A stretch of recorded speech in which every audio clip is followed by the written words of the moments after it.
Je ne peux m'imaginer ce que ce sera quand je marcherai juste à tes côtés. Je ne peux m'imaginer ce que mes yeux verront lorsque ton visage sera devant moi.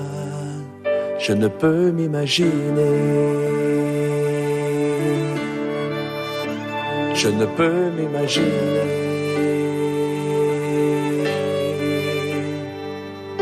Entouré par ta grandeur, mon cœur va-t-il frémir? Danserai-je pour toi, mon Jésus?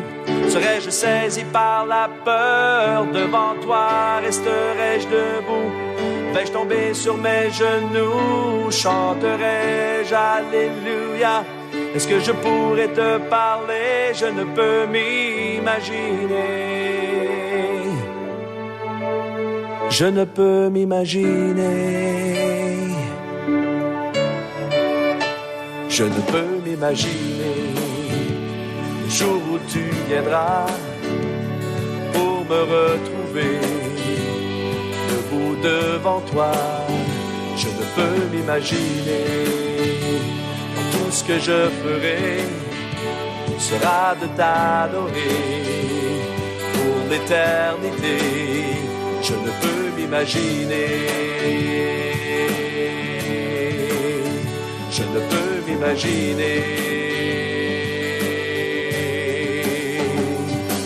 Entouré par ta grandeur, mon cœur va-t-il frémir? Danserai-je pour toi, mon Jésus? Serais-je saisi par la peur? Devant toi resterai-je debout? Vais-je tomber sur mes genoux? Chanterai-je Alléluia? Est-ce que je pourrais te parler?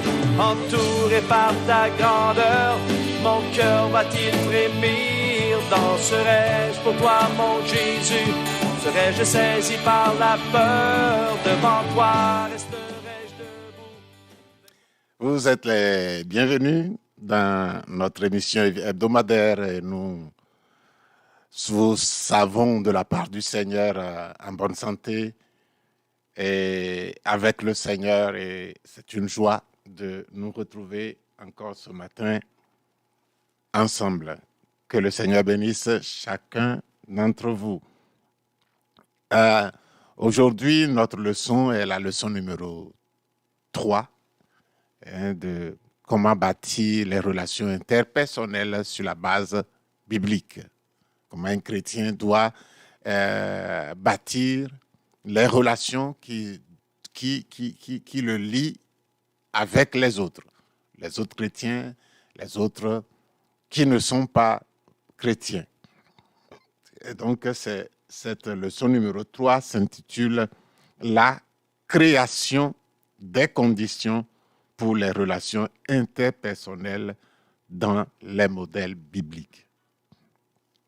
Il faut créer les conditions, des conditions qui nous permettront de pouvoir créer et jouir de ces relations sous le regard de Dieu, selon le modèle que Dieu a établi dans sa parole, puisque nous vivons sur la base de la parole de Dieu.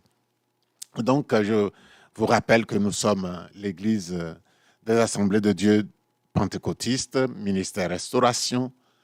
Nous sommes situés dans la ville de Porto Alegre au Brésil et nous sommes à l'avenue qui porte le nom de Farrapos, numéro 312. Notre président, le pasteur Humberto Schmidt Vieira, et nous sommes le département d'appui aux étrangers et nous nous occupons de tous les étrangers qui viennent, qui sollicitent les chrétiens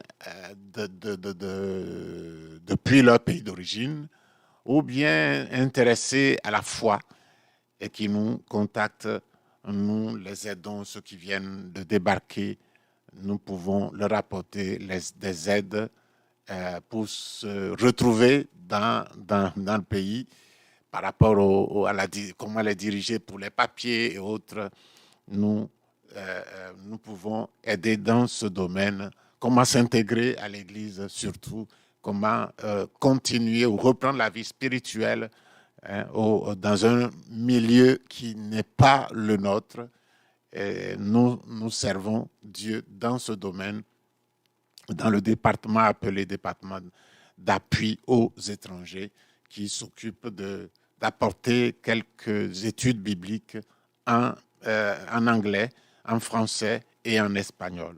Et aujourd'hui, nous sommes en français et nous allons travailler là-dessus sur la leçon numéro 3 et je voudrais remettre ces moments au Seigneur avant de continuer. Seigneur, nous voulons te dire merci parce que tu es fidèle. Tu m'as donné une grande joie ce matin et je veux bénir ton nom.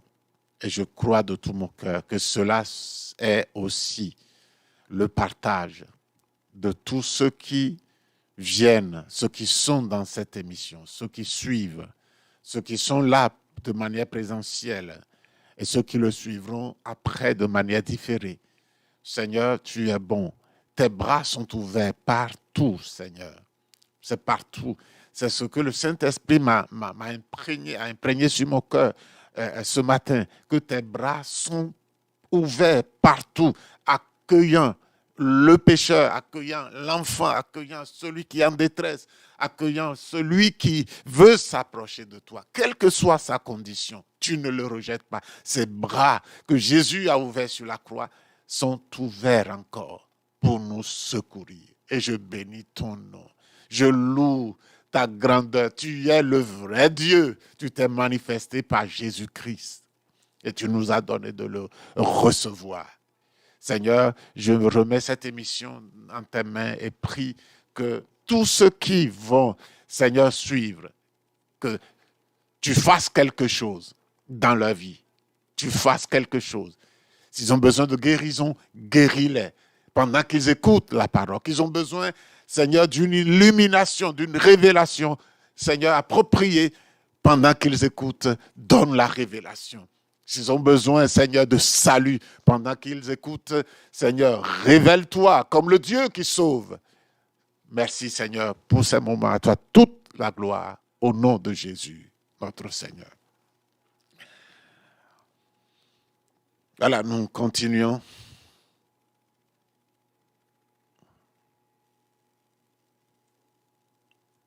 Voilà.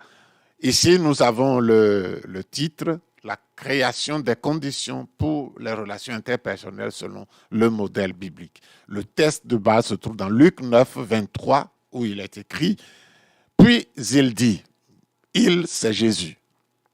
Si quelqu'un veut venir à moi, ou si quelqu'un veut venir après moi, qu'il renonce à lui-même, qu'il se charge chaque jour de sa croix et qu'il me suive. Voilà ce que Jésus dit. Ceux qui veulent suivre Jésus, il leur dit à tous, pas seulement à ceux qui sont en Palestine, sur la terre d'Israël, avec lui, mais tous ceux qui ont cru en lui et ceux qui croiront encore en lui, c'est-à-dire nous aujourd'hui, il nous dit, si quelqu'un veut venir après moi, qu'il renonce à lui-même et qu'il se charge chaque jour de sa croix et qu'il me suive. Et j'espère que vous voulez suivre Jésus. Donc, nous allons voir l'introduction pour que le chrétien puisse réellement pratiquer les enseignements bibliques sur les relations avec d'autres personnes, chrétiennes ou non. Il n'est pas assez de forcer la volonté. Ce n'est pas une question de forcer la volonté. Ou forcer la volonté n'est qu'une petite partie. Il faut être dominé par la nature de Dieu, au détriment de la nature terrestre. Ainsi, 3 conditions sont requises pour qu'une personne se comporte dans une relation interpersonnelle selon les directives de Dieu. il y a 3 conditions requises pour que une personne puisse se comporter dans une relation interpersonnelle comme Dieu le veut. La première chose, c'est la nouvelle naissance. Il faut que la personne soit née de nouveau. La seconde chose, c'est la mortification de la nature terrestre. Et la troisième chose, c'est la plénitude du Saint-Esprit. Donc, ce sont ces 3 choses qui sont à la base ou qui doivent être placées à la base de notre vie si nous voulons bâtir entre nous et les autres une relation qui est appréciée de Dieu parce que basée sur la révélation de la parole de Dieu. Initialement, Dieu n'a pas créé les hommes pour que l'un aille à gauche, l'autre aille à droite. Dieu, initialement, quand il a créé Adam, c'est une famille qui doit se multiplier et Dieu, sans accroc, sans querelle, sans antagonisme, aussi nombreux qu'ils puissent devenir, ils ne doivent pas avoir de frottement, même un peu entre eux. Dieu a mis les bases.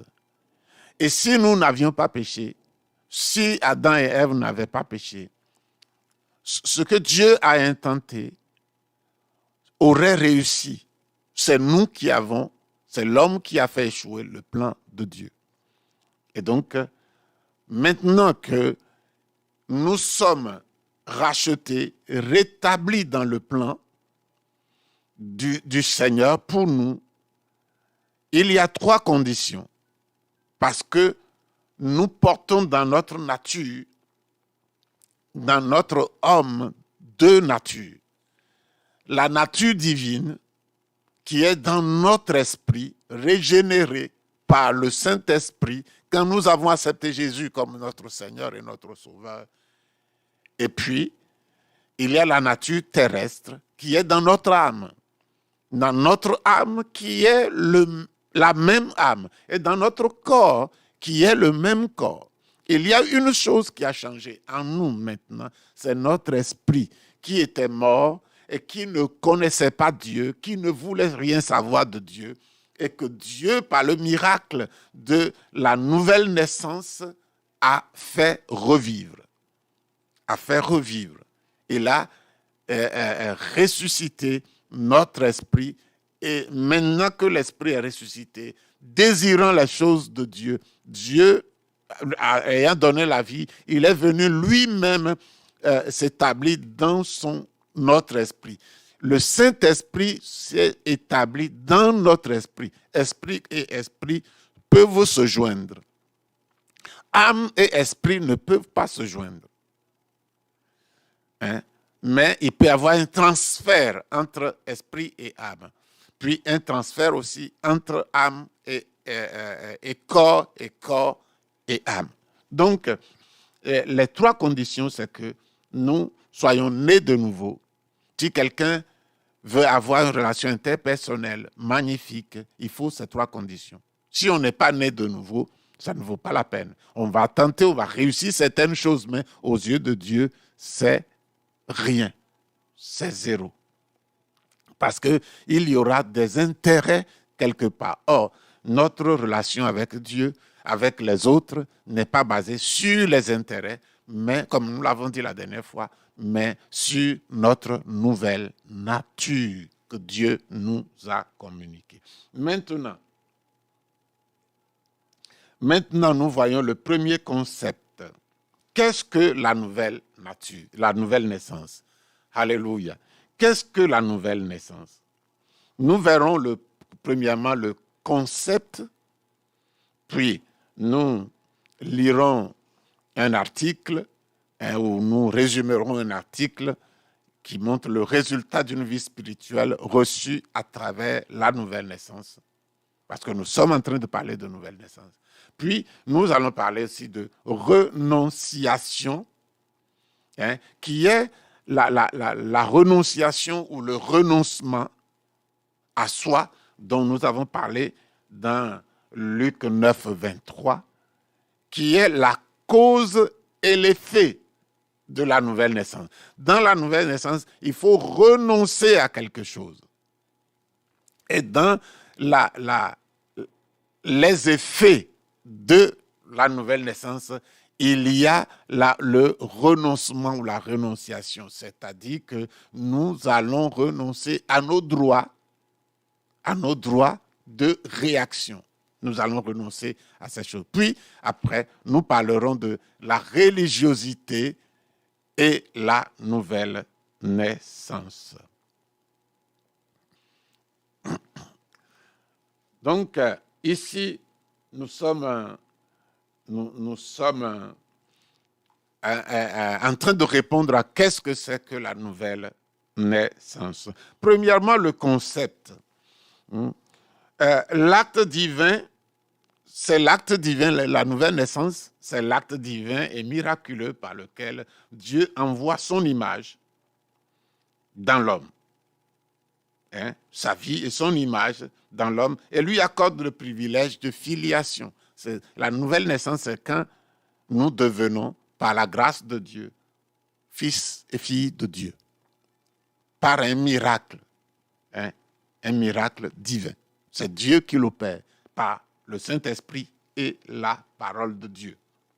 Et donc, nous cessons d'être uniquement fils de l'homme, mais nous devenons aussi fils de Dieu.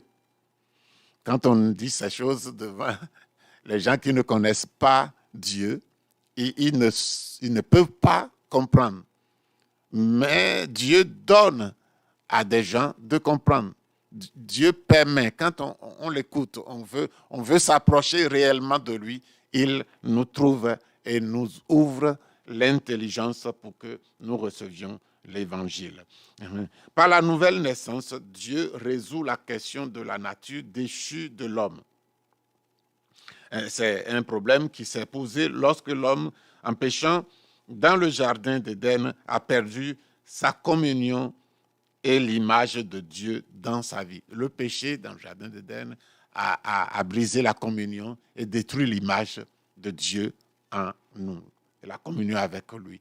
Maintenant, Jésus, à partir de la croix, Jésus a rétabli cette communion et cette image.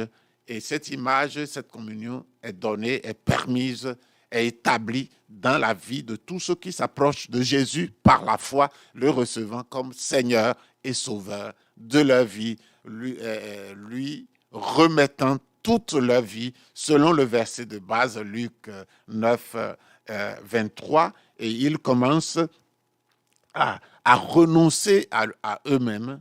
Ces personnes renoncent à elles-mêmes et se chargent de leur croix, parce que renoncer est une chose difficile. Renoncer à ses propres droits, renoncer à son propre caractère, renoncer à son train de vie, renoncer à ses intérêts égoïstes pour considérer les autres, renoncer à mettre notre personnalité au centre et à mettre Dieu au centre et les hommes ensuite. Ce n'est pas une chose facile, c'est pourquoi Jésus parle de croix. De prendre la croix. Chaque jour, nous serons confrontés à des situations. Ce n'est pas une habitude acquise qui va nous éviter de lutter, de porter, de souffrir. Ça va se répéter. C'est vrai qu'au début, ce sera plus intense, la souffrance, à rejeter ces choses. Mais Dieu nous donne la grâce, on y parvient. Tout le monde y parvient quand on veut sincèrement marcher avec Dieu. Et puis, chaque jour, il y aura des situations qui nous défieront les unes plus que les autres. Donc, nous devons apprendre à marcher. Donc, Dieu va développer en nous, en ce moment de la nouvelle naissance, il développe en nous la pensée de Christ. Nous commençons à penser comme Christ. Vous savez, quand quelqu'un n'est pas né de nouveau, s'il lit la Bible, il trouve la Bible comme un livre moche, un livre qui parle beaucoup de guerre, un livre qui parle d'une personne qui s'appelle Jésus. On ne comprend même pas le message qu'il transmet. Il faut l'aide du Saint-Esprit d'abord. Et Dieu, tous ceux qui portent un désir dans le cœur, qui se posent la question où trouver Dieu, la posent sincèrement, Dieu les rencontre parce que Dieu les voit, il est proche d'eux, il marche en lui, il vit en lui. Dieu est au courant de tout ce qu'un homme pense. David pouvait dire, la parole n'est pas sur ma langue, que tu la connais déjà, ô Éternel. Quand nous pensons petites choses, Dieu connaît. Quand nous manipulons un petit péché dans notre tête, Dieu connaît. Quand nous éprouvons un petit désir pour Dieu, il doit être quelque part. C'est quelqu'un qui a créé ces choses. Dieu est intéressé. Il est intéressé. Et si nous continuons dans cette quête, il nous rencontre. Parce que la nature prêche Dieu. La nature parle pour Dieu. Donc, la nouvelle naissance, c'est quand le problème de la nature déchue est réglé. L'homme, Dieu vient dans l'homme par son esprit et il lui donne la communion avec lui. Et l'image de Dieu se rétablit dans la personne. Tout tant que la personne n'est pas née de nouveau, elle ne peut pas accepter les choses de Dieu. Comme nous l'avons dit. Dans 1 Corinthiens chapitre 2, le verset 14, il est écrit, mais l'homme animal, c'est-à-dire l'homme normal, ne reçoit pas les choses de l'Esprit de Dieu, car elles sont une folie pour lui. Et il ne peut les connaître parce que c'est spirituellement qu'on en juge. C'est spirituellement, c'est-à-dire c'est dans l'esprit qu'on juge ces choses. La chair n'a rien à voir avec la parole de Dieu. Notre âme, qui est esclave de la chair, n'a rien à voir avec la parole de Dieu. C'est l'esprit. C'est l'esprit de Dieu qui nous fait accueillir la parole de Dieu. Parce que l'Esprit de Dieu nous a communiqué la pensée de Christ. Donc, la nouvelle naissance, c'est la nouvelle naissance qui nous pousse à accepter les commandements de Dieu, même si nous ne pouvons pas les accomplir tous. L'Esprit de Dieu en nous, la nouvelle naissance, nous fait nous approcher de Dieu sincèrement. Ce n'est pas parce que nous pouvons tout faire correctement, non, mais nous venons et Dieu, en réalité, n'attend pas que nous fassions quelque chose de nous-mêmes. Il veut nous aider par son esprit pour que nous puissions arriver. Donc, je veux lire cet article pour vous.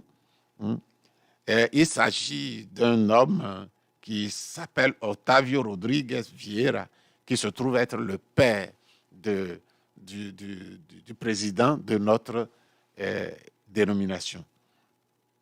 Otávio Rodrigues Vieira, qui, un an après son passage dans l'éternité, était une personne très orientée vers le monde. Il était né dans un foyer spirit. Ses parents étaient des médiums et incorporant des esprits diaboliques. Il était marqué par de nombreuses querelles. Cette famille était marquée par de nombreuses querelles. Et le jeune Otávio désirait être toujours, désirait connaître Dieu. Il a rapporté que plusieurs fois dans la nuit, il levait les yeux au ciel et criait, « Mon Dieu, montre-moi la vérité. » Si quelqu'un crie comme ça,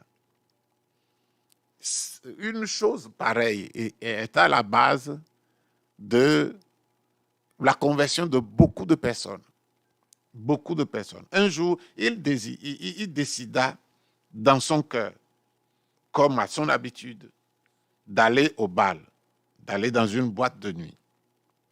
Sur le chemin, cependant, il passa devant une église et quelque chose le pressa à y entrer.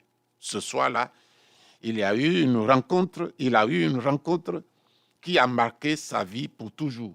Il a reçu la révélation de l'amour de Jésus et s'est livré à lui.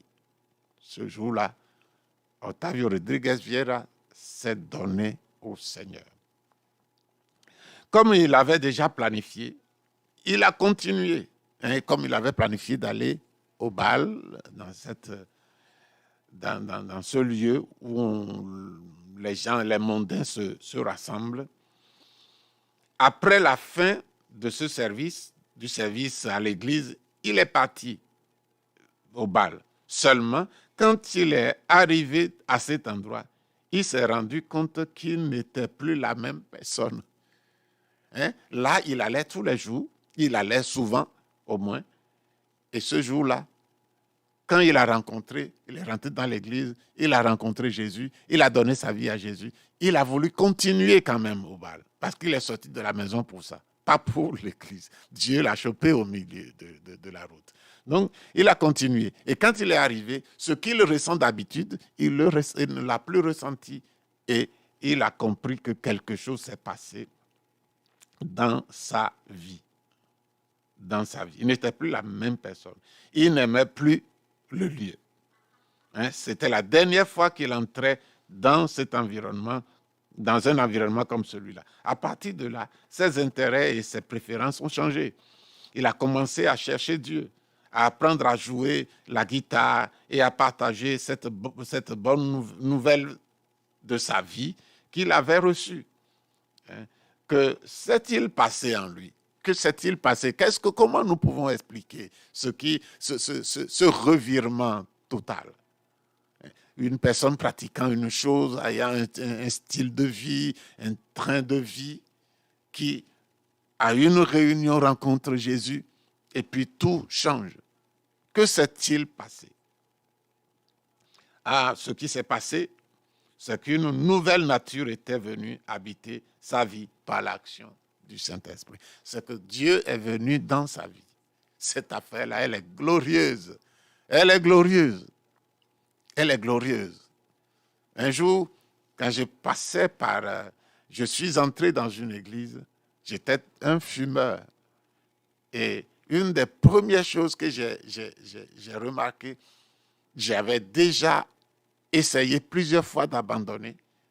Mais ce jour-là, quand je suis revenu à la maison, je tenais une cigarette entre les doigts.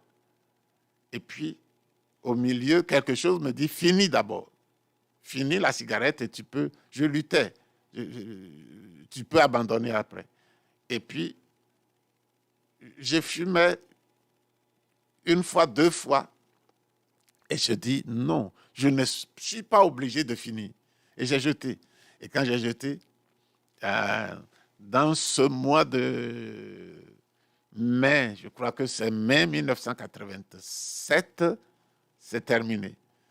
C'est une chose qu'on a essayé plusieurs fois. C'est ce que notre ami dit ici. Quand il a rencontré Jésus, le Saint-Esprit est venu habiter en lui. C'est comme ça fait pour tout le monde. Chacun a son histoire. Tous les vrais convertis ont leur histoire, qui est leur témoignage de conversion. Et c'est toujours miraculeux. C'est toujours miraculeux. Ceux qui ont vraiment rencontré Jésus et qui ne sont pas en train de jouer avec Dieu. Et tout comme un bébé, quand il naît, commence à développer ses sens naturels, le goût, l'ouïe, l'odorat, la vue, le toucher. Un bébé spirituel commence à développer des sens spirituels qu'avant cette nouvelle naissance, il ne possédait pas. Il commence à voir, entendre ce qui est spirituel, divin, prendre plaisir en Dieu, ressentir la joie du Saint-Esprit dans son esprit et autant d'autres choses qu'il développe dans sa vie. Comment prier, comment jeûner, comment lire la parole de Dieu. Il a soif de toutes ces choses. Et dans ces premiers temps, on dévale, on parcourt toute la Bible sans se rendre compte. Hein. En un rien de temps, on a soif et on lit plusieurs chapitres de la Bible par jour.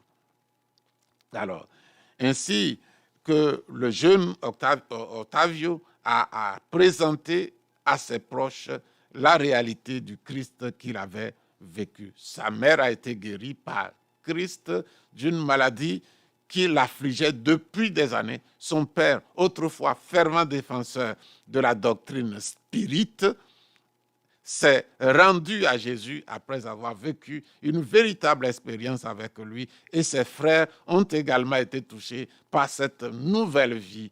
Quelque temps après, le bruit des querelles dans cette maison a été remplacé par la joie et par le bruit de plusieurs instruments de musique qu'ils se sont mis à apprendre. Hein? C'était une maison festive, une maison de joie où tout le monde veut apprendre un instrument de musique pour chanter à la gloire de Dieu. Ça, c'est la manifestation d'une nouvelle vie divine qui a commencé à résider dans ce foyer, dans la vie de chacun de ses membres. C'est ce que Jésus fait.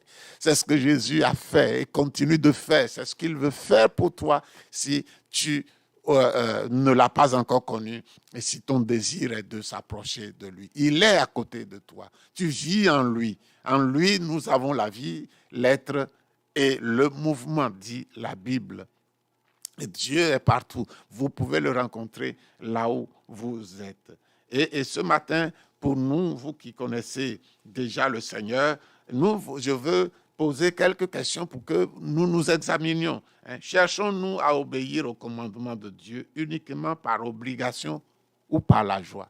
Est-ce que tu obéis à Dieu parce que c'est ton Dieu, tu es content de l'avoir rencontré et tu veux lui obéir?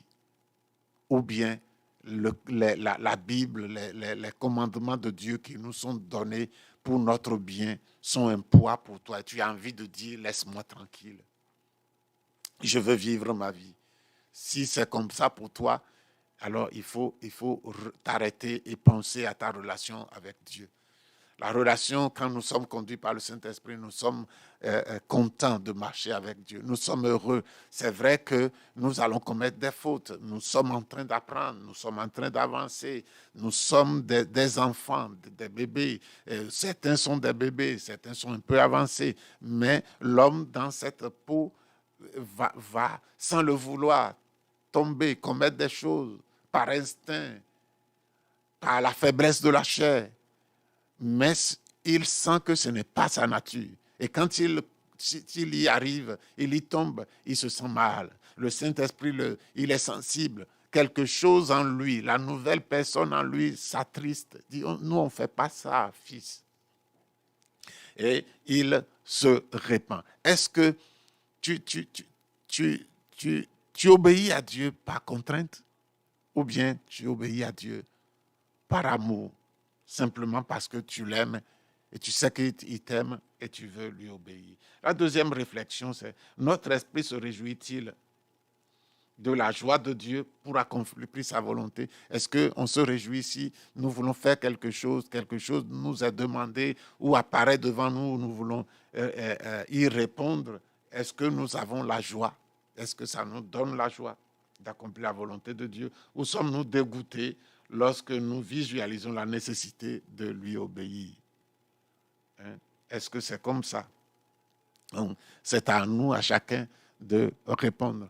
Mais le chrétien en qui l'Esprit de Dieu est et qui fonctionne normalement, il a envie d'obéir à Dieu. Il est content quand il fait quelque chose. Quand il rend témoignage à quelqu'un de son expérience avec le Seigneur, il est content. Quand il obéit à quelque chose, il est content. Il sait qu'il vit avec Dieu. Ce n'est pas par ses œuvres qu'il est sauvé. Il est déjà sauvé gratuitement.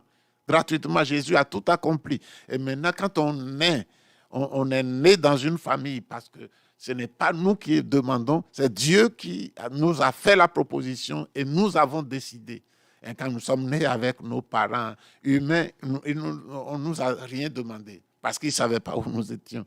Nous sommes venus, nous n'avons pas demandé. Mais maintenant, pour retourner à Dieu, Dieu a permis que nous acceptions ou que nous refusions. Il nous apporte la proposition, mais il nous demande il persiste pour qu'on accepte parce que c'est une bonne proposition. C'est une bonne chose. C'est pour cela qu'il a envoyé Jésus. C'est pour cela que Jésus a souffert. Parce qu'il veut nous faire sortir de cette misère dans laquelle le péché nous a plongés depuis Adam. Et même maintenant que nous sommes rétablis, est-ce que nous sommes heureux de lui obéir comme des enfants nés de Dieu, ayant l'Esprit de Dieu qui, à l'intérieur de nous, ne sont plus adaptés au péché, ne sont plus des amoureux du péché, ne recourent plus après le péché. Il y a notre nature terrestre qui est là, mais nous ne sommes plus sous sa domination parce que la Bible nous dit que le péché ne dominera plus sur nous. Le péché n'aura plus de force sur nous. Voilà ce qui est écrit. C'est à nous de continuer à y réfléchir. Pour le chrétien, il doit se faire la joie d'obéir au Seigneur. La renonciation, nous allons parler du renoncement dont notre verset nous a parlé. Si quelqu'un veut venir après moi, qu'il renonce à lui-même. La renonciation, le renoncement qui est cause de la nouvelle naissance et aussi effet de la nouvelle naissance. Jésus nous a parlé et nous a dit cela dans Luc 9, 23. Lorsque nous nous repentons de notre manière d'être et venons à Christ, nous recevons le miracle de la nouvelle naissance. Il faut que nous nous repentions. Il y a des gens qui se repentent de tel péché, et ils continuent à commettre d'autres péchés. Ils se sont... vous savez, la repentance, c'est déraciner l'arbre. Ce n'est pas rejeter le fruit. Il va porter encore du fruit. Si nous jetons les fruits, nous cueillons, nous arrachons les fruits et jetons les feuilles, il va pousser encore. La repentance est comme arracher l'arbre depuis la racine. Notre vie que nous menions est mauvaise dans tous les sens. Maintenant, nous rejetons cette vie, nous acceptons ce que Dieu nous propose. C'est-à-dire le train que nous avons pris, nous descendons de ce train de vie, de la vie, qui nous amenait dans une direction avec tout ce qu'il fait et nous faisait faire, tout ce qui est commun à ce train de la vie. Nous descendons de ce train, nous prenons le train qui va dans le sens contraire, qui va vers Dieu. L'autre allait vers l'enfer, le diable et l'enfer. Maintenant, nous prenons le train qui va vers Dieu.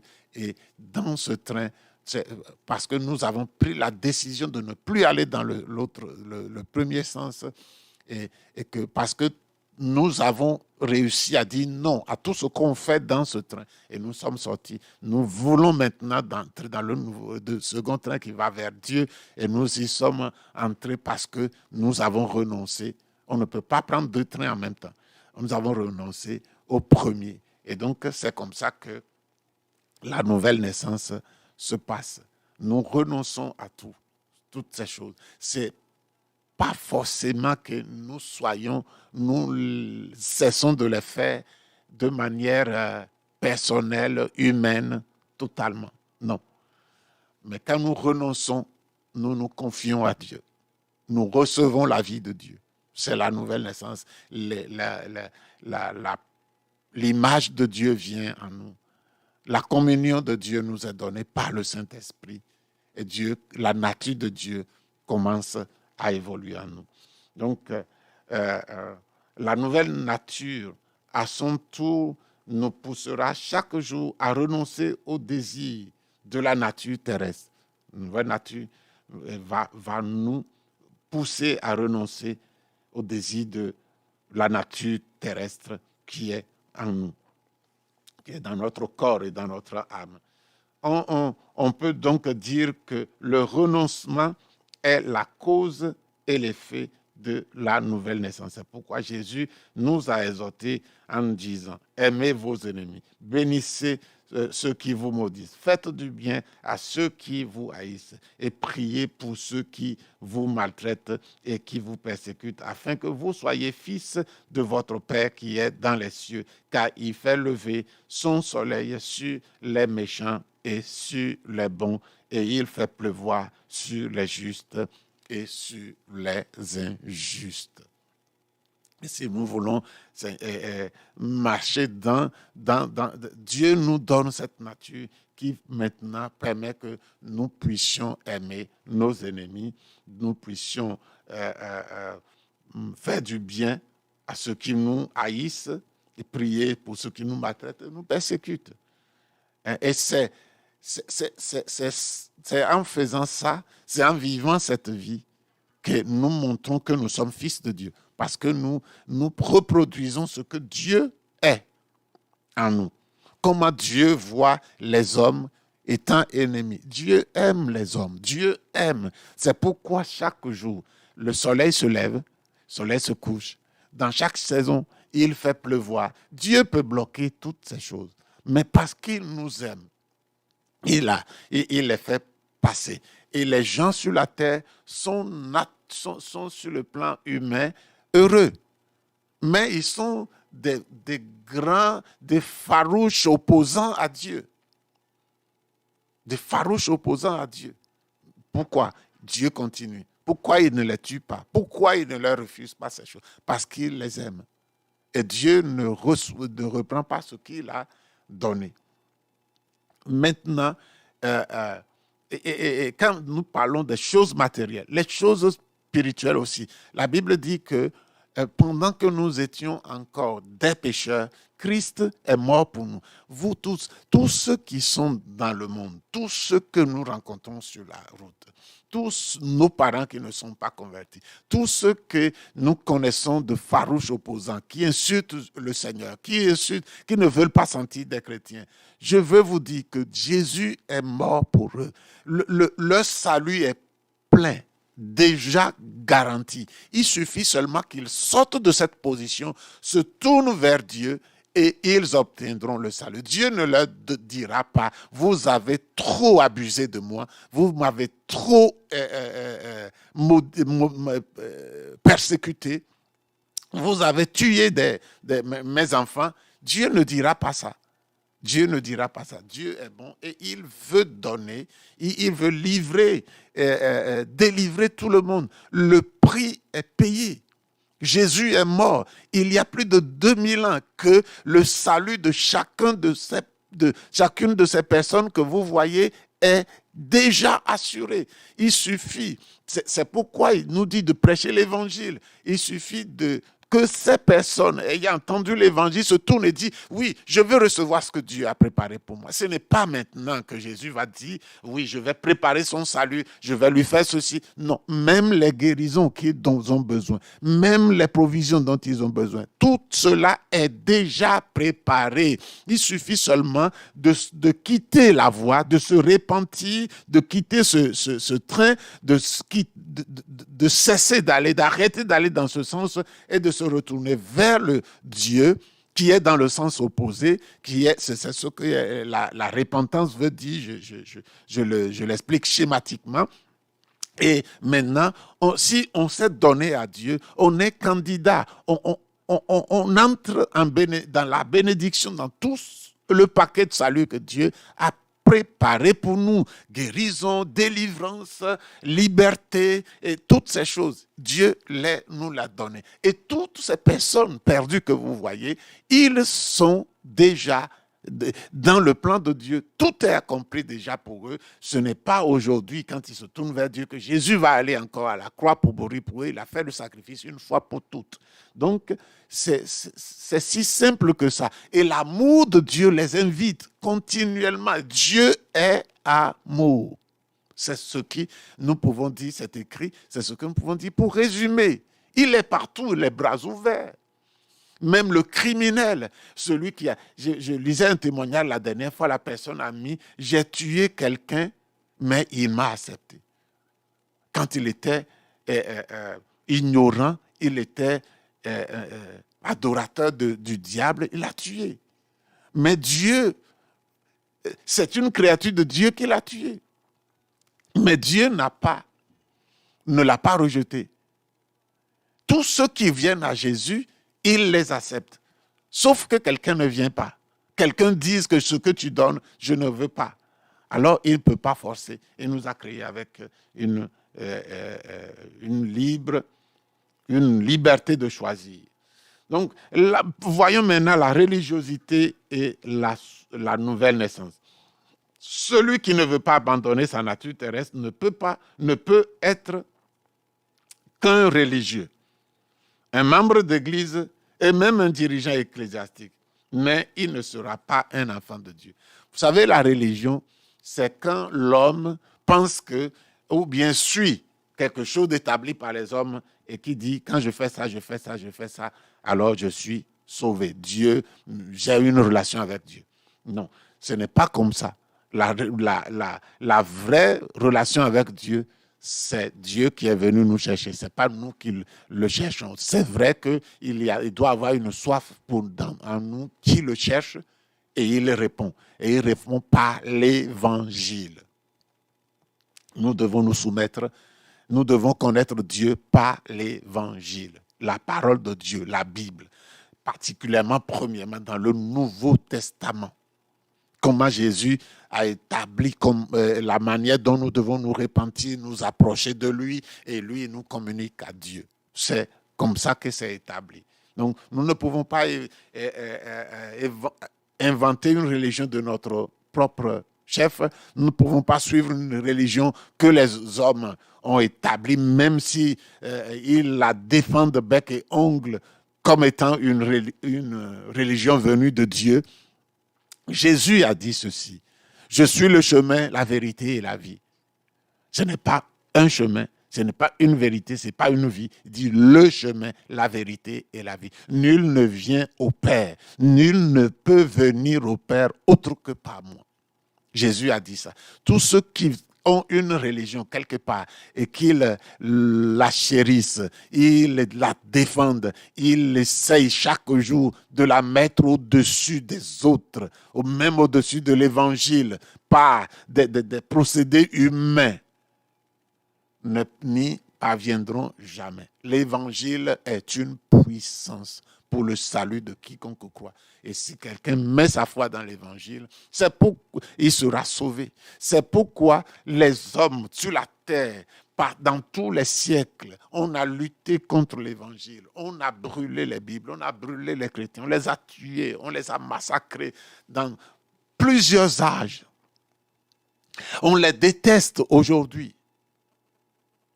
Mais l'évangile continue son chemin parce qu'il n'est pas terrestre, il est de Dieu. Et ce qui est de Dieu, aucun homme ne l'arrêtera. C'est pourquoi la religion ne fournit pas le salut. Il peut faire un religieux, même on peut les trouver dans des églises, on peut les trouver même responsables religieux, mais ils ne seront pas enfants de Dieu. Luc a dit, dans Luc 18, verset 11 à 14, il dit, là, un pharisien dit, je ne suis pas comme le reste des hommes. Deux personnes étaient en train de prier dans le temple. Et Jésus raconte comment elles priaient. L'une de ces personnes dit, je ne suis pas comme le reste des hommes. Alors que l'autre, le publicain, se tenant à distance, n'osait même pas lever les yeux au ciel, mais se frappait la poitrine en disant, « Ô Dieu, sois apaisé envers moi qui suis un pécheur. » Le sacrificateur était le premier, se sentait bien. Il y a des gens qui se sentaient bien. Dans leur religion, ils pratiquaient, ils se sentaient bien, ils croient qu'ils sont en train de bien faire. Mais celui qui est né de nouveau sans sa misère. L'autre était un pécheur misérable au point même de ne pas oser lever les yeux au ciel. Donc, Voilà les choses qui différencient le religieux et celui qui est né de nouveau. Il y a des gens qui se répandent ponctuellement pour certains péchés, mais ne peuvent pas admettre qu'ils n'ont rien de bon en eux. Ces hommes-là ne peuvent pas admettre qu'ils n'ont rien de bon et qu'ils doivent s'appuyer totalement sur l'œuvre accomplie par Christ à la croix. Aucune œuvre d'homme. Ils doivent se donner à Dieu pour dire, Seigneur, pour notre salut, on le remet en tes mains et nous voulons te suivre, je veux obéir, viens au secours de mes faiblesses, mets en moi ta force et je vais marcher avec toi. Et chaque jour dans cette attitude d'humilité, sachant que si nous tenons debout, c'est lui. Ce n'est pas. Et il y a des gens qui ne voient pas les choses comme ça. Ils disent, j'ai fait ça bien, je fais ça bien. Ils sont toujours en train de voir les choses qu'ils font bien et jamais les choses qu'ils font mal. Et un homme ne peut pas faire des choses bien. C'est comme un plat de riz dans lequel il y a une goutte de poison. Personne n'aimerait manger. Et Dieu ne mange pas, ne reçoit pas ce qui vient de l'homme. Dieu reçoit ce qui vient de l'homme qui a mis ce qu'il est de côté pour s'appuyer seulement de ce que Jésus est pour lui devant Dieu. Et cet homme est revêtu de Christ. Ceux-ci continueront toujours à agir selon le principe de réaction. Où nous voulons arriver, c'est de voir que ces personnes vont agir toujours par réaction. Si la nature divine, l'image de Dieu, le Saint-Esprit, la communion de Dieu par le Saint-Esprit n'est pas dans une personne, je vous le garantis, cette personne va agir uniquement par réaction dans toutes ses relations interpersonnelles. Ces personnes, même s'ils produisent des parties de relations interpersonnelles qui sont excellentes, c'est toujours basé par réaction. C'est basé sur un intérêt que la personne vise. C'est toujours ainsi la nature humaine. Donc, ensuite, ces personnes se frotteront les mains se frotteront les uns contre les autres. Il n'y aura jamais, n'attendez pas de celui qui n'a pas Jésus dans sa vie, qu'il ait une relation interpersonnelle qui est bonne. C'est vrai que nous avons, dans l'Église, il y a des faiblesses. Jésus n'a pas dit que nous serons parfaits, mais nous suivrons un chemin de perfection. Donc, mais il y a cette connaissance. Et quand quelqu'un perd la route, et quand on lui rappelle, il dit oui, je comprends. Je comprends. Donc, il faut que Christ soit dans la vie de quelqu'un pour qu'il ne traite pas, sa relation interpersonnelle ne soit pas basée sur le principe de réaction, c'est-à-dire sur ce que je reçois de la personne. Le bien reçu est rendu par le bien, mais le mal reçu est rendu par le mal. Mais celui qui est né de nouveau, quand il reçoit le bien qu'il donne n'est pas parce qu'il a reçu le bien, parce qu'il est lui-même. Il a lui-même en lui le bien. Et quand il reçoit le mal, il donne toujours le bien. Donc, c'est la différence. Alors, pendant que nous sommes ici examinés, nous pensons-nous de mériter les bénédictions de Dieu en respectant certaines de ses ordonnances? Est-ce que vous pensez ça? Ou nous considérons-nous comme honorés par lui de pouvoir les garder avec plaisir? Est-ce que nous gardons les commandements de Dieu, les ordonnances de Dieu par plaisir, parce qu'il nous honore, ou bien c'est à cause des bénédictions que nous les cherchons? Beaucoup de personnes aujourd'hui vont à l'église parce que Dieu va donner. Non, nous allons à l'église parce que nous sommes devenus enfants de Dieu. et nous l'aimons. Et nous, c'est notre plaisir d'arriver là et de l'adorer ensemble, parce que le culte ensemble, les rassemblements de l'Église sont une partie voulue de Dieu pour que les chrétiens soient ensemble. C'est biblique. Il y a des temps où on est seul, des temps où on est ensemble. Donc les deux ne doivent pas être négligés. Nous faisons les deux pour l'amour, par plaisir et par amour pour lui. Est-ce que nous nous repentons et abandonnons notre ancienne nature pour être crucifiés avec Christ? Est-ce que nous continuons, le Saint-Esprit nous aidant à découvrir ce que nous sommes? Est-ce que nous continuons à abandonner nos pratiques anciennes parce que le Saint-Esprit nous les montre et parce que nous voulons plaire à Dieu? Ou gardons-nous et même nous vantons nous de certains points, formant une forteresse autour et refusant de les remettre à Christ, gardant ces points de nos vies hors du contrôle du Saint-Esprit. Si le Saint-Esprit nous montre quelque chose que pour lequel nous ne nous mettons pas au travail, pour l'abandonner, quelque chose de mauvais, bien sûr, de laquelle le Saint-Esprit voudrait que nous nous débarrassions et nous montre, est-ce que nous sommes prompts à dire oui, j'abandonne.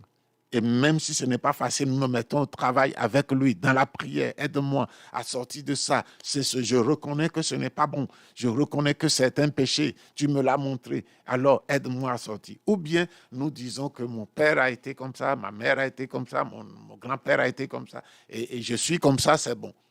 Il y a beaucoup de personnes qui vivent dans la colère et disent que c'est comme ça, c'est comme ça. Et maintenant, quand les parents meurent à l'âge de 40-45 ans, ça, ils ne veulent pas. Mais la colère, ils veulent garder. Mais ils ne veulent pas mourir à 40 ans comme on meurt dans leur famille habituellement. Donc, tout ce que Jésus est venu faire, il nous a régénérés. Et il y a un standard ancien dans nos membres qui veut s'exprimer. Et le Saint-Esprit nous aide à les vaincre et à les faire partie de notre vie. Mais c'est nous qui devons accepter d'abord. Voilà, donc nous allons plus loin. Nous allons voir les signes de la nouvelle naissance. Alléluia.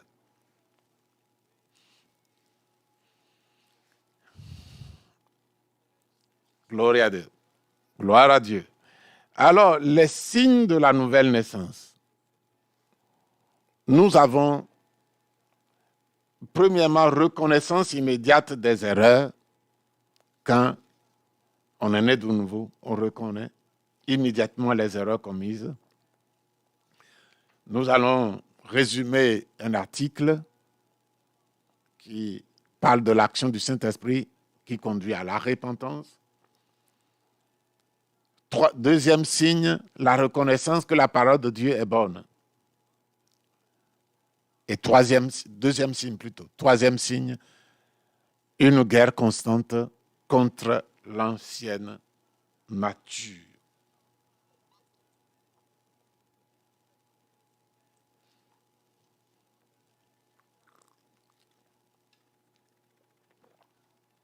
Voilà.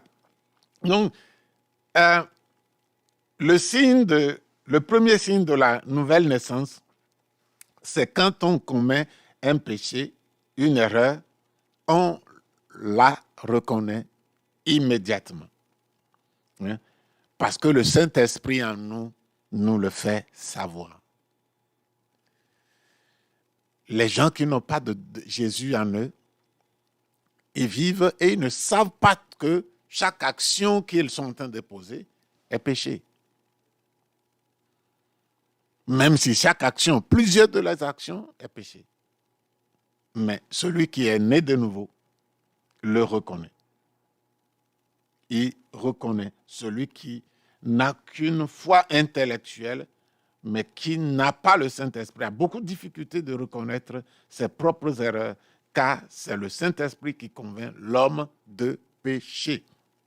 Il est écrit dans Jean chapitre 16, verset 8, « Lorsque le Saint-Esprit viendra, il convaincra le monde de péché, de justice et de jugement. » Donc, celui qui est né de nouveau est convaincu. Quand il fait quelque chose de mauvais, par rapport à la parole de Dieu, il le sait. Il fait quelque chose de mauvais à une personne, il le sait. À Dieu, il le sait. Le Saint-Esprit le lui révèle, le convainc. Mais celui qui n'est pas né de nouveau ne peut pas. Et même dans les églises, il y a des gens qui ont la foi intellectuelle seulement dans la tête, mais ils ne sont pas nés de nouveau. Et ils ne savent pas, quand ils ont péché, ils peuvent s'enorgueillir même dans le péché, parce qu'ils n'ont pas le Saint-Esprit. Ils ne se sont pas offerts à Dieu. À plus forte raison, ceux qui sont à l'extérieur de l'Église, qui ne croient pas en Jésus. Ainsi donc, quand une personne naît de nouveau, même s'il se trompe, le Saint-Esprit le conduit à la contrition et au repentir. Quand nous nous trompons, quand nous commettons des fautes, alors le Saint-Esprit nous amène, nous attriste, à nous attrister et à confesser le péché et à s'en détourner. Dans Jean chapitre 1, Jean chapitre 2, le verset 2, il est écrit « Mes petits enfants, je vous écris ces choses afin que vous ne péchiez point. Si quelqu'un a péché, nous avons un avocat auprès du Père, Jésus-Christ le juste. Il est lui-même une victime expiatoire pour nos péchés, non seulement pour les nôtres, mais aussi pour ceux du monde entier. » Alléluia. C'est le Saint-Esprit qui convainc de péché. Dans l'article dont j'ai parlé, il s'agit d'un article qu'un évangéliste nommé Frank Battleman a écrit, qui décrivait un tout petit peu le réveil qu'il y avait aux États-Unis, à Los Angeles, dans la rue Azusa. C'est ce réveil spirituel qui a établi les églises de Pentecôte, les églises pentecôtistes. Donc, il a dit que dans la ville de Los Angeles est descendue une puissance. Le Saint-Esprit est descendu de sorte que toute la ville était sous conviction du péché. Sous conviction. Et c'est comme le Saint-Esprit a déterminé dans toute la ville, mais plus fortement autour de l'église, à 3 rues de chaque côté de l'église. Quand quelqu'un entre dans cette atmosphère, pas forcément dans l'église, mais dans ce périmètre de 3 rues, plus loin de tous les côtés de l'église, quand quand quelqu'un arrive là-bas, ces personnes commencent à sentir puissamment la conviction de péché. Et beaucoup se sont convertis. Quand les gens traversaient cette barrière à 2 ou à 3 rues plus loin, ils commençaient à se sentir convaincus de péché. Le Saint-Esprit agit ainsi. Alors, comment reconnaître? Quand on est né de nouveau, on reconnaît la parole de Dieu, que la parole de Dieu est bonne. Avant, on n'aimait pas la Bible, on n'aimait pas les commandements de Dieu, ça nous irritait, ça nous faisait râler, nous réagissons physiquement, extérieurement ou intérieurement en disant « laisse-moi tranquille, je veux vivre ma vie ». Mais quand on est né de nouveau, on reconnaît la parole de Dieu comme bonne. Le croyant qui n'est pas né de nouveau cherche des interprétations bibliques et des subterfuges pour justifier ses fautes, ses erreurs, son péché. Ceux qui boivent diront que la Bible dit que ce n'est pas boire qui est le problème. Jésus a transformé l'eau en vin il donne beaucoup de versets bibliques. Mais ceux-là ne sont pas nés de nouveau. Ils ne sont pas nés de nouveau. Il donne des gens qui pensent que dans l'Ancien Testament, quand on est parlé de David aimait Jonathan comme son âme, et il a prononcé une phrase comme si l'amour que j'ai pour toi dépasse l'amour d'un homme envers les femmes. Et ils ont pensé que les deux étaient des homosexuels. Non, vous ne pouvez pas aller là. Ce sont des gens qui veulent garder leur nature d'homosexuels, qui cherchent à prouver par des écritures ils sortent du contexte, dont ils tordent le sens si Dieu est contre, la parole de Dieu nous parle clairement de l'homosexualité. Ce n'est pas l'Église qui dit ça. Ce n'est pas l'Église, ce n'est pas le chrétien, ce n'est pas le pasteur qui n'est pas d'accord avec ce style de vie. C'est la Bible c'est comme nous ne tuons pas, tu ne tueras point. Et la Bible dit que tu n'auras pas, le même sexe ne restera pas ensemble, comme mari et femme peuvent rester ensemble. Donc, nous ne sortons rien. Si quelqu'un doit condamner quelqu'un, c'est l'auteur de la Bible qui doit condamner. C'est le Saint-Esprit qui est l'auteur de la Bible. Et il se trouve que c'est ce Dieu qui est le Saint-Esprit, c'est lui qui a créé ceux qui essayent de se lever contre. Donc, ce n'est pas le chrétien qui a écrit la Bible. Le chrétien, par sa conviction, comme tout le monde en a choisi de se mettre sous la Bible. Convaincu. Raison ou pas, Dieu prouvera. Il y a un temps que Dieu a laissé à tous les hommes et ils verront. La terre, la vie sur terre est qu'une petite goutte dans l'océan de la vie éternelle que Dieu a donnée. Personne ne mourra. Nous changerons de milieu. Nous partirons du milieu physique et nous transporterons ce qui parle en nous. Ce n'est pas le corps qui parle, il y a quelque chose qui parle en nous. Il y a quelque chose qui répond à notre nom. Et cette chose-là va sortir du corps et va aller dans un autre monde où il ne mourra pas. Alors, ceux qui sont des détracteurs de ces choses, ils veulent justifier à tout prix et prennent des chrétiens comme des ennemis parce qu'ils veulent se mettre sous la coupe de Dieu, ils veulent croire dans le Dieu qui les a créés. La nature crie qu'il y a un Dieu. Donc, ils veulent, ceux qui ne sont pas nés de nouveau cherchent à prouver. Dans la Bible, ils cherchent des arguments pour soutenir leur péché. C'est une parenthèse que j'ai ouverte. Maintenant, celui qui est né de nouveau, il veut obéir. Quelqu'un disait dans la nuit profonde, et il lisait la Bible avec une bougie, quand tout le monde était couché par terre, en train de lire la Bible, devant Dieu. Et on lui a demandé, qu'est-ce qui ne va pas? Qu'est-ce qui ne va pas? Ses amis sont venus et il dit, non, tout va bien. Je cherche seulement dans la parole de Dieu encore un nouveau commandement pour obéir. Parce que tout ce qui est écrit, il était en train d'obéir humblement.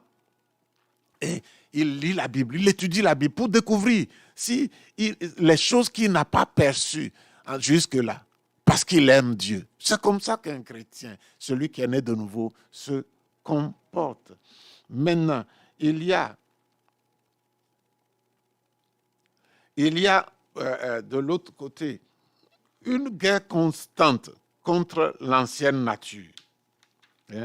Après que la personne ait reçu le miracle de la nouvelle naissance, le problème de la nature terrestre ne prend pas fin. En effet, lorsque la nature nouvelle est implantée, l'ancienne est toujours logée dans le croyant, alors commence une lutte acharnée entre la vieille nature et la nouvelle nature, que la Bible appelle la chair. La vieille nature, la Bible appelle la chair, et la nouvelle nature. Dans Galates 5, 17, il est écrit « Car la chair a des désirs contraires à ceux de l'esprit, et l'esprit en a de contraires à ceux de la chair. Ils sont opposés entre eux, afin que vous ne fassiez point ce que vous voudriez. » Vous ne fassiez point ce que vous voudriez. La chair et l'esprit sont opposés. La chair va comme ça, l'esprit va comme ça. Ils sont opposés. Et donc, tout ce que l'esprit veut faire, la chair est contre. Donc, comme nous sommes conduits par l'esprit, nous avons la nouvelle nature dont le centre est l'esprit. Nous devons savoir qu'il y a ces deux natures en nous, parce que nous avons un corps et une âme, et un esprit qui est régénéré. Et alors, il y a une lutte. C'est de cette lutte que Jésus a parlé, a dit, si quelqu'un veut me suivre, qu'il renonce à lui-même. Qui lui-même, c'est son âme et son corps. Et il dit maintenant que sinon, la chair et l'esprit sont opposés. Si vous ne renoncez pas à vous-même qui êtes la chair, alors vous ne pouvez pas vivre la vie de l'esprit. Donc, il y a une bagarre continuelle entre la chair et l'esprit. Et le chrétien doit le savoir. Afin de vivre et de prendre de permettre à l'esprit, par l'esprit, détruire les œuvres de la chair. La Bible dit que si, dans cette lutte, nous nous inclinons à la chair, alors nous nous soumettons à la chair, nous tuerons la nouvelle nature qui est en nous, que nous avons reçue, et mourrons ainsi spirituellement. Nous reviendrons à l'ancien état. Je vous dis, frères et sœurs, qu'il y a des gens qui disent que si vous êtes convertis une fois, vous êtes toujours convertis. C'est vrai. C'est vrai. Comme c'est aussi vrai que un homme nommé Jean ou François, né dans une famille, son père s'appelle Hilaire et sa mère s'appelle Jeanne. Hilaire et Jeanne ont eu la joie d'avoir ce fils. Ce fils Jean. Maintenant, s'il y a quelque chose dans le monde qui est contraire à la vie, concernant Jean le fils, qui est contraire, c'est-à-dire une maladie, un accident, Jean va mourir. Jean va mourir. Il appartient à Hilaire et à Jeanne. Maintenant, la seule manière donc Jean va cesser d'être le fils d'Hilaire et de Jeanne, c'est la mort. Quand quelqu'un est converti et que son esprit est régénéré, qu'il ne vit pas selon le principe de la vie que Dieu a pourvu, c'est-à-dire prendre l'esprit, par l'esprit, mettre à mort les œuvres de la chair, les œuvres du corps. S'il ne fait pas ça, il sera enfant de Dieu, mais il mourra dans la famille de Dieu. Il ne mourra pas dehors comme les autres meurent. Ceux qui n'ont pas accepté Jésus peuvent mourir dehors de la famille. Comme Hilaire et Jeanne et Jean, il y a des gens qui meurent aussi hors de leur famille. Alors, dans la famille, Jean est mort. Dans la famille de Dieu, à cause des raisons, à cause des choses qui sont contraires à la vie physique, maladie, accident et autres. Et ici, dans la famille de Dieu, il y a des choses qui sont contraires à la vie spirituelle. Et ces choses-là s'appellent les œuvres de la chair. Si nous laissons les œuvres de la chair, Hubert sera dans la famille de Dieu, mais il mourra. Pourquoi?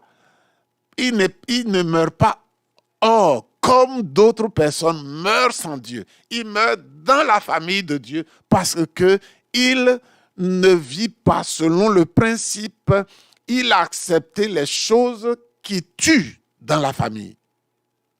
Comme Hilaire et Jeanne ont accepté les choses qui tuent leur enfant. Ou bien Jean a accepté des choses qui tuent s'il est majeur. Donc, Dieu a des enfants. Dieu nous a régénérés. Dieu nous a amenés à lui. Mais il nous a dit clairement, si vous marchez selon la chair, vous mourrez. Il parle aux chrétiens, il parle à ses enfants. Il parle dans Romains chapitre 8, le verset 13. Et dans ce chapitre-là, ce n'est pas le seul endroit où il a parlé. Mais là, il a dit clairement, si nous marchons par la chair, si nous continuons à vivre selon ce que notre corps, notre âme veut, et laissons de côté ce que Dieu nous dit dans la parole de Dieu, et que nous nous inclinons, nous embrassons, nous ne repoussons pas, ce n'est pas une vie qui s'efforce de vivre pour Dieu. Ce n'est pas là que nous allons être sauvés par nos œuvres. Nous sommes déjà sauvés par grâce. Nous vivons maintenant la vie de sauver. C'est dans cette vie qu'il est possible de mourir. Si nous continuons à vivre comme l'ancienne vie, acceptant les choses de la chair, nous mourrons. Mais la Bible dit clairement que si par l'Esprit, par l'Esprit, nous mettons à mort, c'est-à-dire nous tuons, nous rejetons les œuvres de la chair en gardant les œuvres que Dieu nous dit, que l'Esprit promeut en nous, alors nous vivrons. Ça veut dire qu'on peut mourir dans la famille. S'il y a des gens qui meurent dans la famille, ils sont dans la famille, mais ils sont morts. Ils sont morts. Ils ne partagent pas la vie de Dieu. Ils ne goûtent pas les plaisirs du Saint-Esprit. Et c'est difficile. Mais je dois dire que si quelqu'un est mort, la Bible dit que Dieu est celui qui donne la vie aux morts. Quelqu'un peut mourir dans la famille de Dieu. Et si il a encore un peu de sensibilité, ça veut dire que s'il n'est pas encore totalement mort, il peut revenir à la vie. Dieu, je lisais hier, j'ai cité ce passage dans la prière hier, je disais au Seigneur, c'est toi qui souffles sur le lumignon qui fume encore et tu ne l'éteins pas. S'il y a petite incandescence, petit feu, que ce n'est pas encore éteint, Dieu peut souffler dessus et tu vas revivre. Alléluia. Si tu aimes encore un peu les choses de Dieu, il va te faire revivre. Il ne casse pas le roseau qui est froissé. Le roseau est presque froissé, presque mort, mais il le redresse. Il ne le casse pas. Il le redresse et remet la vie. Dieu qui donne la vie aux morts. Donc, ne soyez pas surpris. Ne soyez pas surpris que dans la famille de Dieu, on meurt. Si quelqu'un sent que la vie de Dieu ne coule plus en lui, qu'il retourne à Dieu. Qu'il retourne à Dieu. C'est qu'un signe de mort.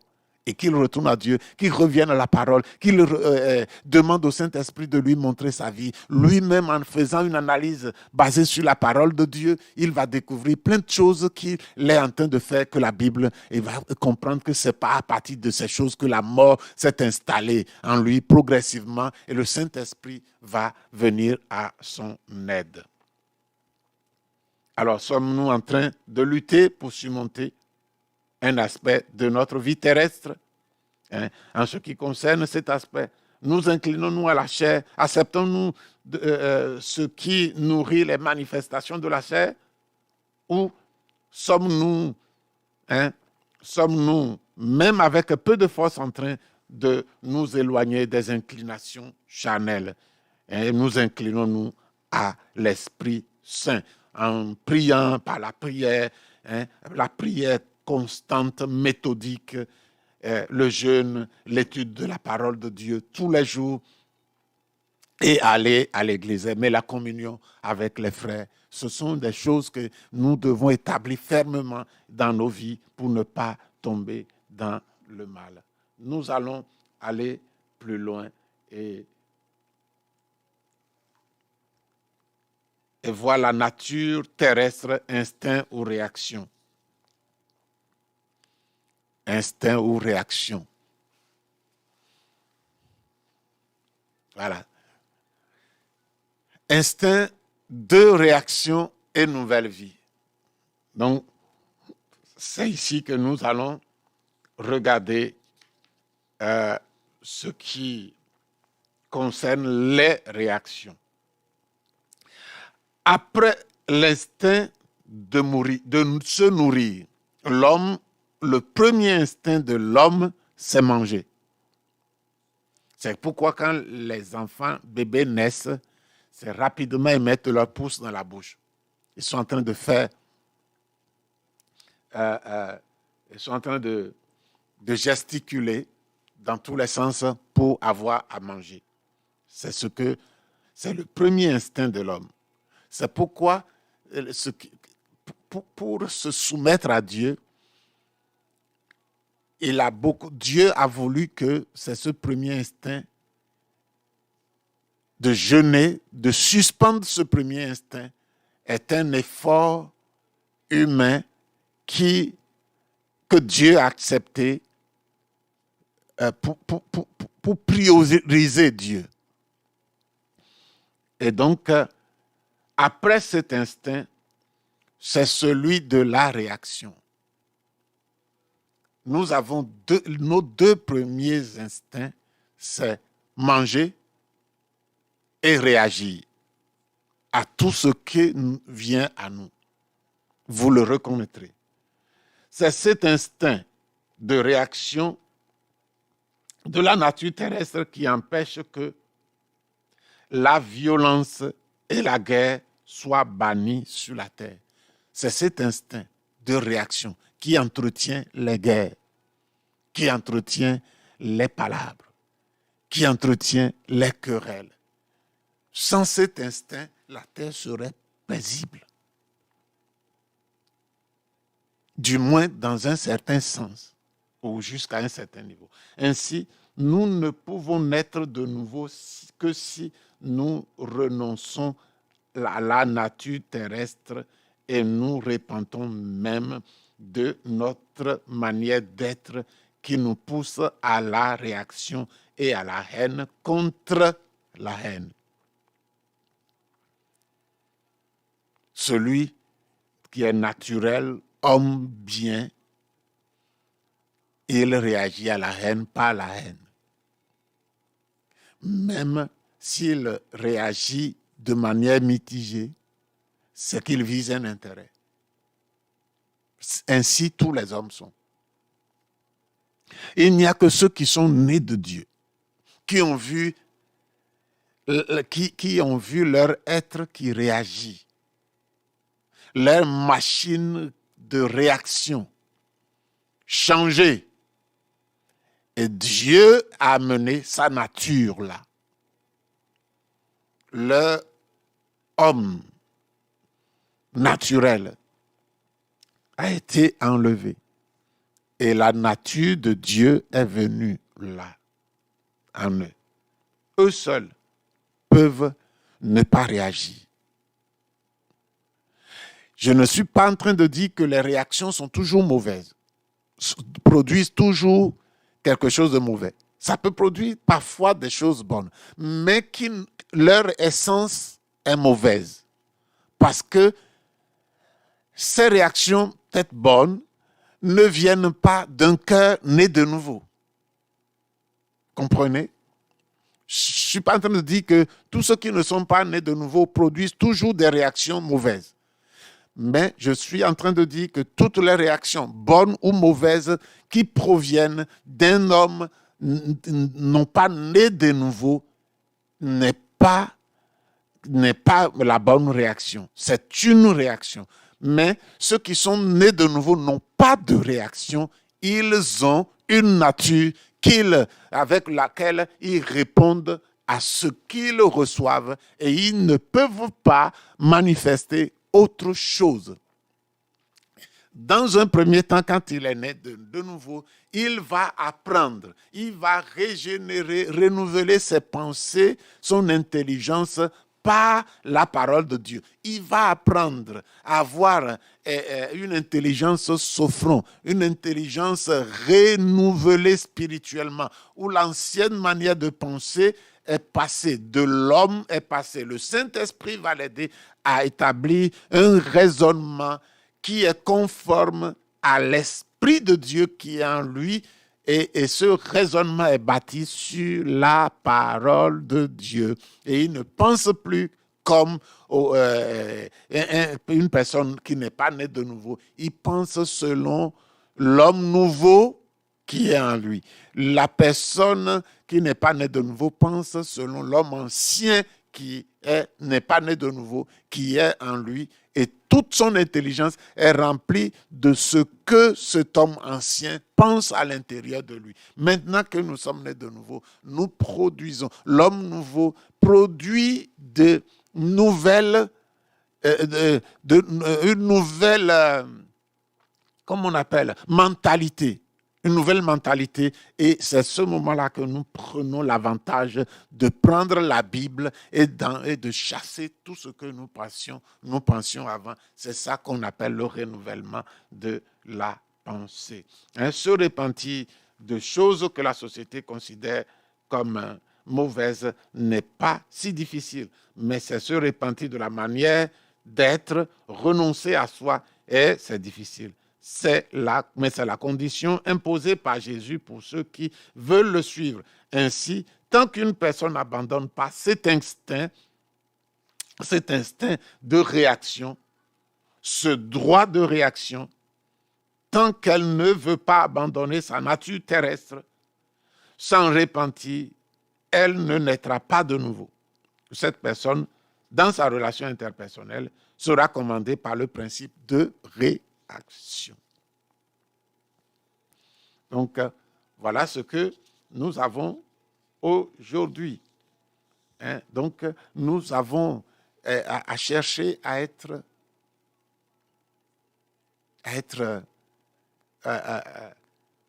comprendre la parole de Dieu.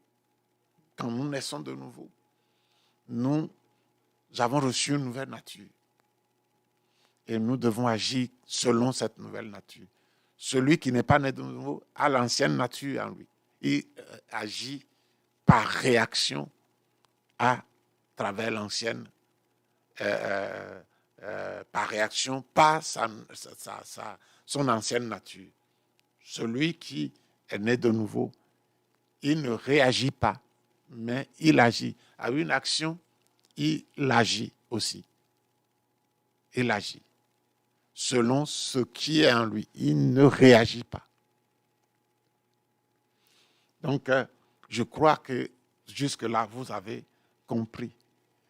Il y a eu au Pakistan des musulmans qui ont persécuté des chrétiens. Ont persécuté des chrétiens, brûlé leurs maisons, saccagé leurs champs. Seulement, ils n'ont pas tué. Et puis, après un certain temps, le mal est terrible. Ils ont brûlé leurs vêtements. Ils ont fait des choses incroyables contre les chrétiens d'une ville. La ville s'appelle Shantinagar. Et ils se sont, après un moment, les chrétiens ont fait une grande réunion. Ils se sont réunis. Ils ont invité certains leaders musulmans. Ils ont invité quelques hommes politiques de haut niveau qui étaient retraités dans la région. Et dans cette réunion publique, les chrétiens ont fait un discours et ils ont pardonné.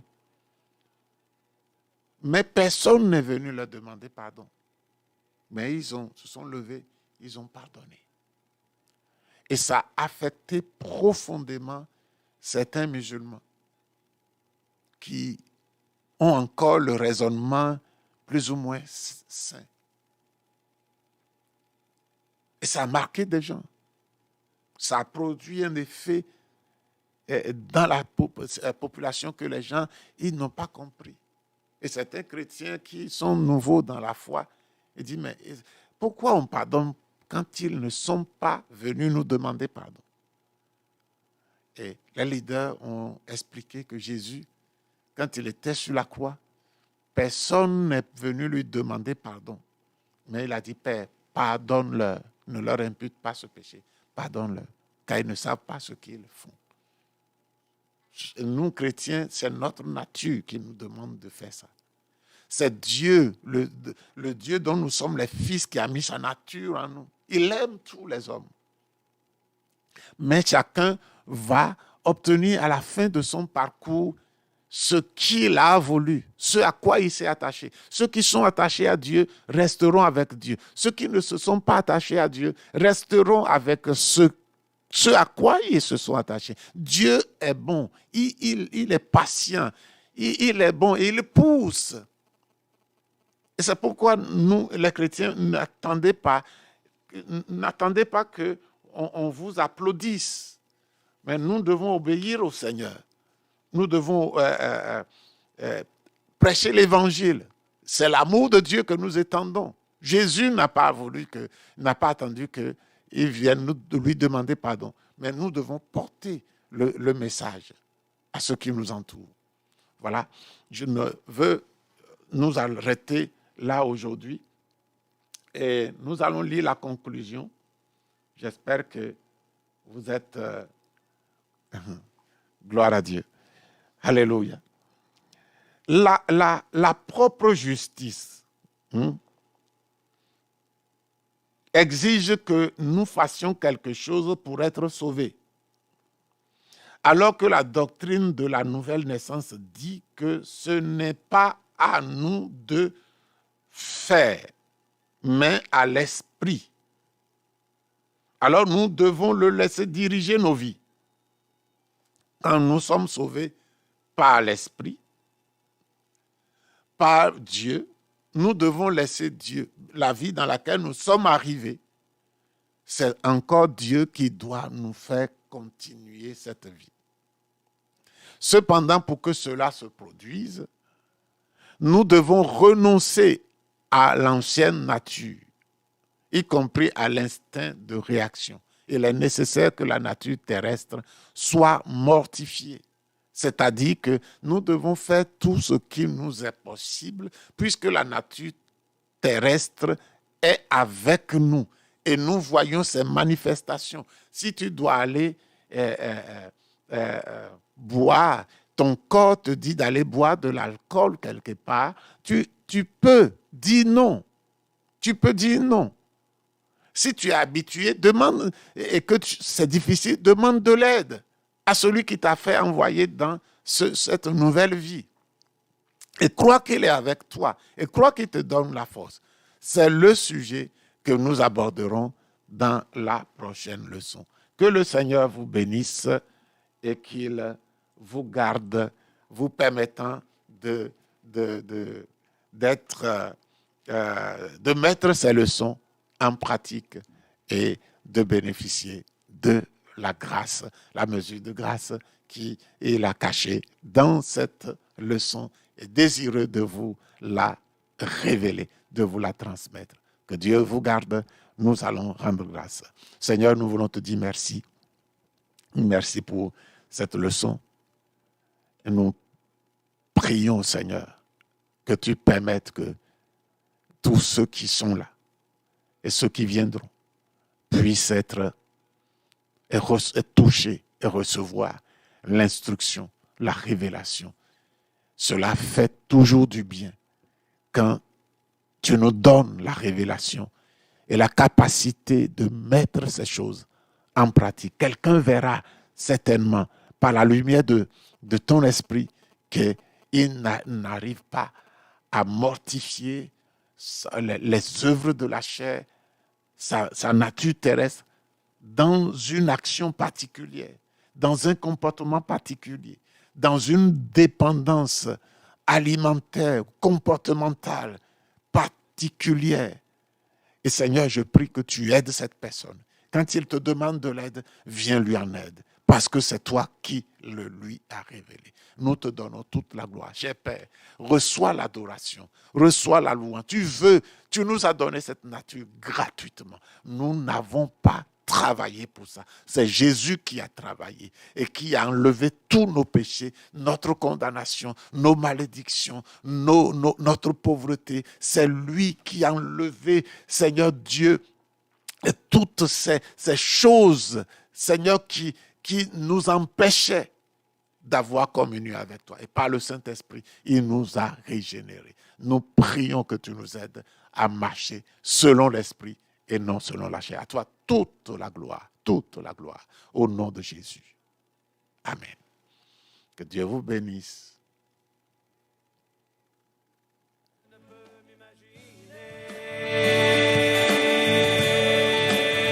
ne peux m'imaginer. Je ne peux m'imaginer. Je ne peux m'imaginer. Je ne peux m'imaginer. Je ne peux m'imaginer. Je ne peux m'imaginer.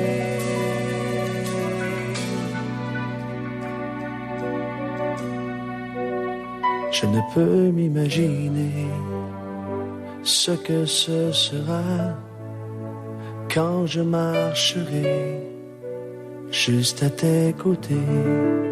Je ne peux m'imaginer.